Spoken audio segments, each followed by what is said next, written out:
آج کے لوگ صفے بناتے ہیں تو رب انہیں دیکھ کے مسکراتا ہے. کتنے نصیبوں والا وہ بندہ ہے جسے دیکھ کے مسکرا دیا. او یار کبھی تیرا بیٹا تیرے سامنے مسکرائے نا چھوٹا تو تیرا دل باغ باغ ہو جاتا ہے. تیری ماں بیمار کسی ایک دن صحیح طرح ہنس پڑے تو طبیعت خوش ہو جاتی. مجھے بتاؤ نا جس کا رب بھی اسے دیکھ کے ہنس پڑے جو اس کی شان کے لائق ہے. کیا اس بندے کے نصیبیں ہیں, کیا اس کے مقدر ہیں. آپ اس مقام پر اپنے آپ کو لائیں. اب دیکھیں نا یہ حدیث آپ نے سن لی. اب ہم نے نا اس طرح صفحے نہیں بنانے جس طرح ساری دنیا. اب ذرا صفحے بھی شوق سے بنائیں گے.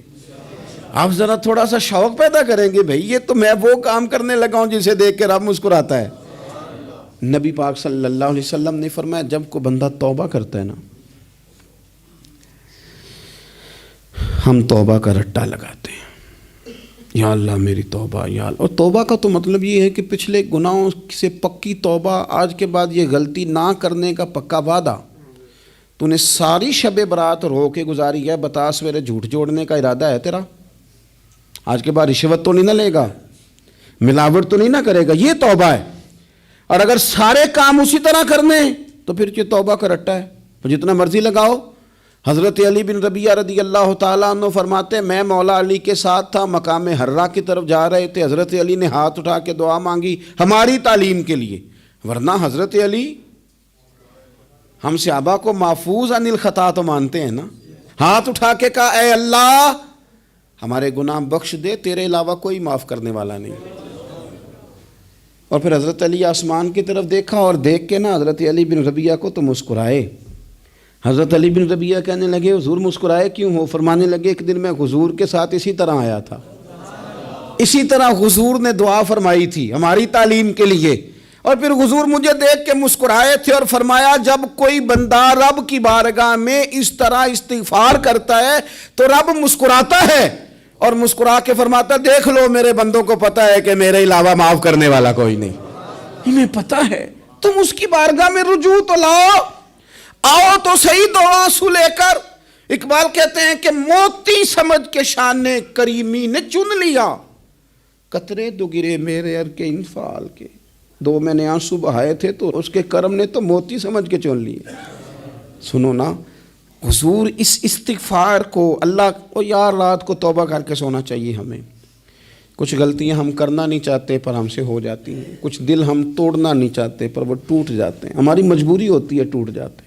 رات کو اس کی بارگاہ میں ہاتھ باندھ کے کشکول طلب دراز کر کے خوب استغفار پڑھنا چاہیے کہ مالک بندے ہیں نا کیا کریں, نفس کا ساتھ ہے, دنیا کا ساتھ ہے, خواہشات نفسانیہ, مالک معاف کر دے.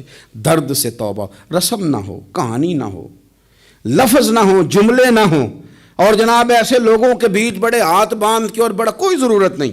آپ اکیلے اپنی چارپائی پہ بستر کے اندر منہ دے کے بھی درد سے کہیں گے نا معاف کر دے تو وہ تو مہربانی بڑا ہے. میرے نبی پاک صلی اللہ علیہ وسلم مثال دیتے ہیں, فرمایا ایک آدمی صحرا میں جا رہا, صحابہ سے حضور خطاب کر رہے ہیں. فرمایا ایک آدمی صحرا میں جا رہا تھا, اس نے اپنی اونٹنی پہ کھانا پانی پیسے ہر چیز رکھی ہوئی تھی. صحرا تھا بہت بڑا, درمیان صحرا کے گیا تو تھوڑا سا سستانے کے لیے آرام کرنے کے لیے اونٹنی سے نیچے اترا. اب اس نے اونٹنی کی لگام اونٹنی کی نکیل اپنے سرہانے کے نیچے رکھی, ہاتھ کے ساتھ پکڑی اور سو گیا. تھوڑی ہی دیر کے بعد جب اس کی آنکھ کھلی تو دیکھا اونٹنی غائب ہے. صحرا میں وہ پیدل نہ آگے جا سکتا ہے نہ پیچھے جا سکتا ہے, نہ دائیں نہ بائیں, کھانے کو روٹی نہیں, پینے کو پانی کا قطرہ نہیں, تھوڑا ادھر بھاگا ادھر بھاگا, تھک گیا. کریم محبوب فرماتے ہیں وہ پوری طرح نڈھال ہو گیا اور مایوس ہو گیا, معاذ اللہ. مایوس ہو کے دوبارہ اسی جگہ آ کے لیٹ گیا جہاں پہلے لیٹا تھا. انتظار کرنے لگا کہ اب موت ہی آئے گی, آخری وقت ہے, اب نہ میں پیدل یہ صحرا کراس کر سکتا ہوں, نہ پیچھے جا سکتا ہوں, نہ کھانا ہے نہ پانی ہے, سوائے موت کے کوئی سہارا نہیں. حضور فرماتے ہیں وہ رستے میں دوبارہ لیٹ گیا. اچانک اس نے رخ بدلا تو اونٹنی سامنے کھڑی تھی.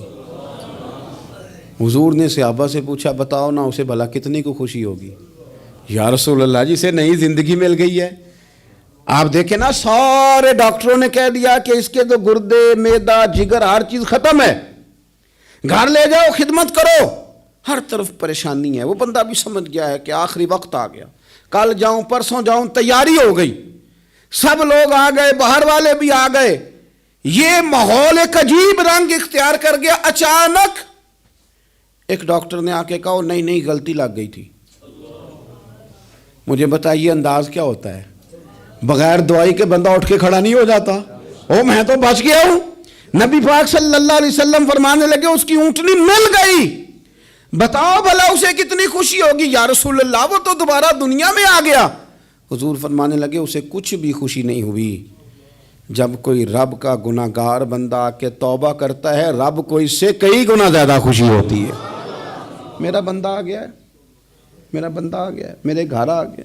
اس نے آنسو بہائے ہیں. اس نے کہا اللہ میں تیرا ہی ہوں, تیرا ہی رزق کھاتا ہوں, تیری ہی زمین پہ رہتا ہوں, تیرے نام سے میری سانسیں چلتی ہیں. وہ آ گیا. فرمایا اس اونٹنی والے سے زیادہ رب کو خوشی ہوتی ہے جب گناہگار آ کے توبہ کرتا ہے. گناہگاروں کے آنسو اس کی بارگاہ میں بڑے مقبول ہیں. لیکن ہم رسم ادا کرتے ہیں, توبہ نہیں کرتے. ہم اپنے آپ کے ساتھ دھوکہ کرتے ہیں, جھوٹ بولتے ہیں. ہم بندہ کوئی ناراض ہو جائے تو ہمیں کو نہیں نیند آتی, اس کے گھر چلے جاتے ہیں. ہم اپنے سارے رشتوں کو, تعلقات کو مینٹین کر کے رکھنے کے عادی ہیں. ہمیں پتہ ہے کہ وہاں میں نہیں جا سکا تو بیٹا بھیجتا ہوں, فلاں شادی پہ میں نہیں جا سکا تو بھتیجا بھیجتا ہوں, بھائی بھیجتا ہوں. ہر تعلق کا ہم نے خیال رکھا کوئی روٹھ نہ جائے. لیکن کمال ہے نا, یہ نہیں سوچا کہ اگر رب روٹھ گیا تو, جب وہ روٹھ جائے نا تو سارے رشتے بھی بندے کے پاس موجود ہوں تو کوئی کارآمد نہیں ہوتا. پھر کروڑوں روپیہ جیب میں ہوں تو ڈاکٹروں کی دوائیاں اثر نہیں کرتی. وہ روٹھ جائے تو پھر انسان اس طرح سے پھسلتا ہے کہ بڑے بڑے اس کے پاس دروازے ہوتے ہیں پر کسی جگہ اس کا ہاتھ نہیں لگتا. خدا را خیال کریں, دنیا روٹھتی ہے تو روٹھ جائے, رب رسول ناراض نہ ہونے پائیں, اس کا خیال کریں. حضور فرماتے ہیں وہ مسکراتا ہے, اسے خوشی ہوتی ہے جب کوئی اس کا بندہ اس کی طرف رجوع کرتا ہے. میرے عزیزو, رسول پاک صلی اللہ تعالیٰ علیہ وسلم نے ان لوگوں کے تذکرے کیے جنہیں دیکھ کے رب مسکراتا ہے. ہم نا گناہگاروں پر بھی فتویٰ دینے میں جلدی کرتے ہیں اور نیکی پر بشارت دینے میں بھی جلدی کرتے ہیں, حالانکہ یہ ہماری ذمہ داری نہیں. پتہ نہیں اللہ تعالیٰ کس کو کب توفیق توبہ دے کے اپنے قریب کر لے, لیکن بڑی جلدی ہے, بڑی جلدی فتویٰ دینے میں. اور یہ فتویٰ اب صرف مفتیوں کا نہیں رہ گیا, یہ میری طرح کے, آپ کی طرح کے ڈھیروں لوگ ہیں جنہوں نے جیبوں میں فتوے ڈالے ہوئے. بھئی آپ نے کیوں ذمہ داری لے لی ہے جنت میں داخل کرنے کی اور نکالنے کی؟ یہ تو میرے رب کریم کا کرم ہے, وہ جس کو چاہے جب چاہے جتنا چاہے عطا کرے. لیکن کچھ لوگ نا بڑے پکے ہو گئے ہیں کہ شاید جو میں سوچ رہا ہوں وہی درست ہے. کبھی کبھی کچھ چیزیں عجیب بھی ہوتی ہیں, لہذا خدا کی رحمت پر بھروسہ کر کے بات کرنی چاہیے. اپنی مرضی کے فتوے نہیں داغنے چاہیے. وہ دیکھو جی فلانا بندہ یوں کر رہا ہے, آپ کو پتہ ہی نہیں پوری بات کا, آپ کو علم ہی نہیں پوری بات کا. حضرت بہاءاللہ نقشبند بخاری رحمۃ اللہ علیہ فرماتے ہیں میں حج کرنے گیا تو وہاں میں نے ایک آدمی کو کروڑوں کا کاروبار کرتے دیکھا تو میرے دل میں خیال ہے یہاں بھی اللہ اللہ کرنی چاہیے تھی, دنیا داری کر رہا ہے. لیکن فرماتے ہیں حج سے فارغ ہوئے تو میں نے دیکھا وہی بندہ